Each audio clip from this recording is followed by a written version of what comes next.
99 கொலை செய்த மனிதன் தான் திருந்த வேண்டும் என்பதற்காக ஒரு அறிஞனை கடைசியாக, ஒரு மனிதனிடத்திலே கடைசியாக போகிறான். அவனும் அல்லாஹ்வுடைய அருளில் நம்பிக்கை இழக்க செய்கிறான், அவரையும் கொலை செய்கிறான்.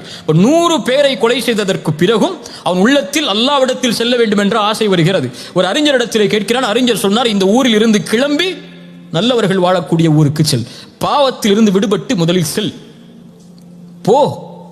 அவர் முடிவெடுத்து போகக்கூடிய வழியிலேயே மரணமாகி விடுகிறார். அவர் அந்த இடத்துல போய்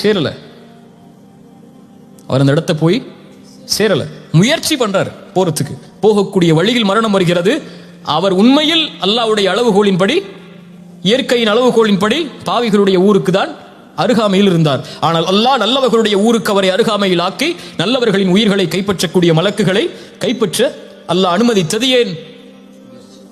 அவர் நாடினார். முதலில் அதை செயல்படுத்துவதற்கு கொஞ்சம் நடந்து சென்றார். இப்போ வட்டியில் இருக்கிறாயா, முடிவெடு, இனிமேல் செய்ய